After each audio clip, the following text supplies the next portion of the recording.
Présidente.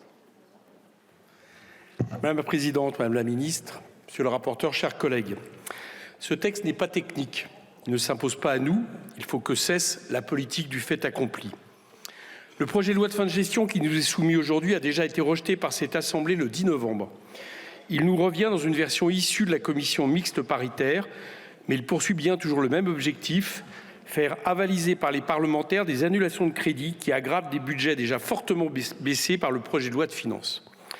Madame la ministre, vous ne m'avez pas convaincu en reprenant les mêmes arguments d'autorité que vos prédécesseurs, budget après budget. L'an dernier, la loi de fin de gestion avait annulé 6,4 milliards d'euros de crédits de paiement.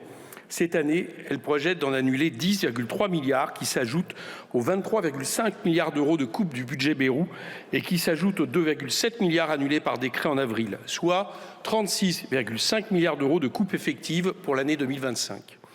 Depuis que vous n'êtes plus majoritaire, vous faites adopter des budgets dont vous savez déjà que vous les transformerez profondément en cours d'année. Vous avancez que le projet de loi de fin de gestion n'entérine qu'un état de fait en fin d'année, alors qu'en réalité, dès le mois d'avril, vous avez décidé des annulations et des gels. Et tout au long de l'année, vous organisez le fait que l'argent mis en réserve ne soit pas dépensé. C'était le cas pour le budget 2024, c'est aussi le cas pour 2025 et cela risque d'être encore le cas pour 2026 si toutefois vous arriviez à faire passer vos budgets, ce dont je n'espère pas. Vous ne m'avez pas convaincu par cette méthode spécieuse et vous ne me convaincrez pas non plus que ces milliards d'euros n'étaient pas utiles et n'auraient pas pu être utilisés soit cette année, soit l'an prochain. La commission mixte paritaire a concédé de maigres reculs sur certains points.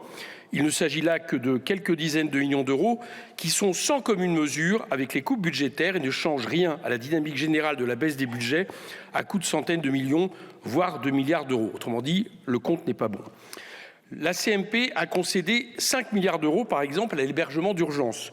Ce n'est rien comparé aux 163 millions d'euros d'annulation de crédit qui sont toujours prévus dans ce même texte pour 2025. Ce n'est rien comparé à la baisse de 1,1 milliard sur la mission logement prévue pour 2026.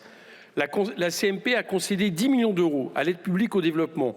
Ce n'est rien comparé aux 159 millions d'euros d'annulation d'autorisation qui sont toujours prévus dans ce même texte pour 2025. Ce n'est rien comparé aux 730 millions qui risquent d'être coupés l'an prochain. Hier, nous commémorions la journée mondiale de lutte contre le VIH-Sida. Selon l'ONU-Sida, l'arrêt de l'aide internationale états-unienne risque de causer plus de 4,2 millions de morts en 4 ans. La France ne suit pas un chemin très différent en baissant de 52,3% en 2 ans le budget de l'APD. Elle pourrait au contraire montrer un chemin différent alors que de nombreux pays cessent leur contribution et menacent le soutien humanitaire. On voit bien que ces 10 millions d'euros ces 159 millions d'euros qui sont annulés sont évidemment une tâche difficilement acceptable. La CMP a concédé 10 millions d'euros au soutien des viticulteurs. Ce n'est rien comparé aux 118 millions d'euros d'annulation de crédit qui sont toujours prévus pour 2025. Ce n'est rien comparé à la baisse de 253 millions d'euros prévue en 2026 sur la mission agriculture. La CMP a concédé 8 millions d'euros pour les soignants des centres municipaux de santé. Les rapporteurs ont repris mon amendement. Je voudrais leur rendre hommage, notamment au rapporteur général du budget qui ont eu la classe de le faire, alors même que je leur avais dit que ça ne changerait pas mon vote contre le PLFG. Je leur en ai gré. Mais comment oublier que le budget Lecornu prépare 7,2 milliards de baisse sur les collectivités l'an prochain. Vous clamez qu'il n'y a pas de besoin, mais vous annulez 1,5 milliard d'euros sur la mission France 2030, alors qu'ils auraient pu servir à financer à moitié la nationalisation d'ArcelorMittal votée par cette Assemblée la semaine dernière.